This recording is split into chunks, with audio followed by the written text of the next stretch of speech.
Phone tapping కేసులో సాక్షిగా విచారణకు హాజరయ్యారు బీజేపీ ఎంపీ కొండ విశ్వేశ్వర్రెడ్డి.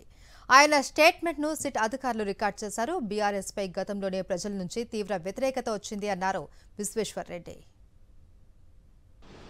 ప్రజల ప్రైవసీని రెస్పెక్ట్ చేయకుండా అది రాజకీయాల కొరకు అంటే ఏదో నక్సలైట్లను పట్టుకుంటేందుకు కాదు, టెర్రరిస్టులను పట్టుకుంటేందుకు కాదు, రాజకీయానికి చట్ట విరుద్ధంగా వాడింది. ఎందుకంటే వీళ్లకు అభద్రతా భావం చానుండే. అందులో చూస్తే ఆ టీఆర్ఎస్ బీఆర్ఎస్ వాళ్ళని కూడా ఫోన్ ట్యాపింగ్ అయింది. ఎందుకంటే వాళ్ళు తెలంగాణ తెచ్చుకున్న వాళ్ళు 2 నెలలనే వాళ్ళ పబ్లిక్ వాళ్ళకు వ్యతిరేకమైనరు. ఉద్యమకారులు అప్పుడు ఉంటేని అయితే ఈ అభద్రతా భావము ఇన్సెక్యూరిటీ వచ్చి ప్రతి ఒక్కరిని ఫోన్ ట్యాప్ చేయాలి. మేము ఓడిపోతున్నాం అనుకున్నాడు. అండ్ వాస్తవంగానే అప్పుడు 2018లోనే ఓడిపోతుంటారు. వాళ్ళు ముందస్తు ఎలక్షన్ పెట్టిండ్రు.